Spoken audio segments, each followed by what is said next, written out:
quote, Mr. Weiss has full authority to bring cases in other jurisdictions if he feels it's necessary. That was your response, Attorney General, to Senator Grassley's question on March 1st, 2023. You just referenced it when Mr. Bishop was questioning you. Only problem is he'd already been turned down by the U.S. Attorney in the District of Columbia, Mr. Graves. So he didn't have full authority, did he? I had an extended conversation with Senator Grassley at the time. We briefly touched on the Section 515 question and how that process went.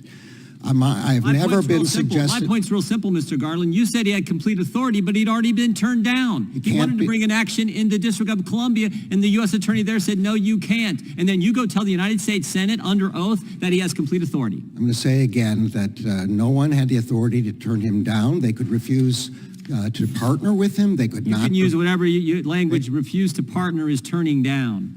Well, it's not the same under a well-known Justice Department practice. Here's why the statute of limitations question is important that Mr. Bishop was getting at just a few minutes ago. Here's why it's important. You let the statute of limitations lapse for 2014, 2015. Those were the years with the felony tax charges where Hunter Biden was getting income from Burisma. Here are 4 facts that I think are so important. Hunter Biden was put on the board of Burisma, made a lot of money, got paid a lot of money over those years, a couple $1 million. He wasn't qualified. Fact number 2, he wasn't qualified to be on the board of Burisma. Not my words, his words. He said he got on the board because of his last name. The brand, as Devin Archer said when he was under oath and we deposed him. Fact number 3, Burisma executives told Hunter Biden, we're under pressure, we need help. Fact number 4, Joe Biden goes to Ukraine, leverages our tax money, American people's tax money, to get the prosecutor fired who was applying the pressure.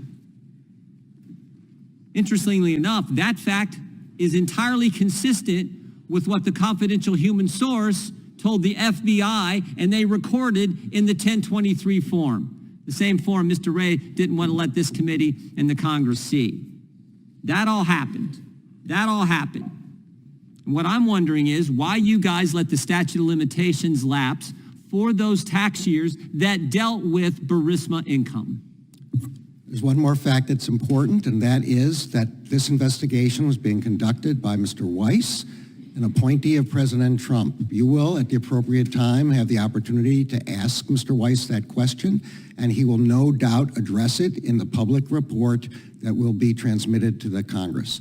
I don't know the answer to those questions. Did they forget? Did the lawyers just like let it, did they just like, oh, darn, we let it, were they careless? I expect that won't be what he says, but because I promise... You know that's not the case, because as Mr. Bishop pointed out, they had a tolling agreement. They talked to Hunter Biden's defense counsel and say, let's extend the statute of limitations. And then at some point, they made an intentional decision to say, we're going to let the statute of limitations lapse. And I want to know who decided that and why they did it. Mr. Weiss was a supervisor of the investigation at that time and at all times. He made the appropriate decisions, and you'll be able to ask him that question, and he will. You know why they did it? Everyone knows why they did it. May not say it, but everyone knows why they did it. They didn't. Those tax years, that dealt with that involved the president. It's one thing to have a gun charge in Delaware. That doesn't involve the president of the United States. But Burisma, oh my, that goes right to the White House. We can't have that. And we can slow walk this thing along. We can even extend the statute of limitations, and then we can intentionally let it lapse. And we know this investigation was slow. Here's what everyone said. Shapley said, DOJ slow walked the investigation. Ziegler, slow walking in the approvals of everything. This happened at the Delaware's attorney's office and DOJ tax level. Mr. Sobocinski, the FBI agent, said, I would have liked to see things move faster. Ms. Holly said the same. Every witness we've talked to said this thing was slow walked, and we know why. They slow walked it long enough to let the statute of limitations run so they wouldn't have to get into Burisma. Tell me where I'm wrong. Will the gentleman yield? No, I'm asking Mr. Garland the question. I think I've tried to make clear that I don't know the specifics of the investigation. Much of what you are describing occurred during the Trump administration, during a Justice Department appointed by President Trump. No, it didn't. This is 4.5 years, this investigation. We're talking about the last few years. Your statement was just this year, March 1st, to Senator Grassley. No, I'm sorry. I was trying to respond to your descriptions of what the IRS agents said about certain things. Statute of limitations is 6 years. That lapsed that lapsed here in the Biden administration. On the statute of limitations, we'll say again that the explanation for why the statute of limitation was lapsed, if it was, has to come from Mr. Weiss. My time is this, but let me ask one last question real quick here. Who decided that David Weiss would stay on as U.S. Attorney? This had occurred before I came. Mr. Weiss had been kept on. I promised the... no, I didn't say, you can walk all through that. I said, who decided? The White House decided. Mr. Weiss, right? They serve at the pleasure of the president, right? Mr. Weiss was... Joe Biden decided to keep David Weiss as U.S. Attorney. You weren't sworn in until March. He was told he was going to stay on in February. Expired. Pretty fundamental question. Who decided David Weiss was going to stay as U.S. Attorney in Delaware? Mr. Mr. Weiss... Chairman, your time has expired. Mr. Chairman, your time has expired. I'm waiting for an answer now, and I'll yield. Well, you asked the question after your time had expired already.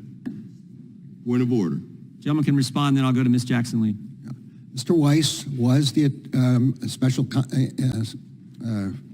U.S. Attorney from the District of Delaware when I came on. He had been appointed by President Trump. I promised that he would be permitted to stay on for this investigation, and that is what happened. 6 years ago, we had a hearing about attempts to curtail free speech on college campuses right next door in the Oversight Committee. The hearing touched on emerging threats to the First Amendment, safe spaces, cancel culture, and the targeting of conservative activist student groups.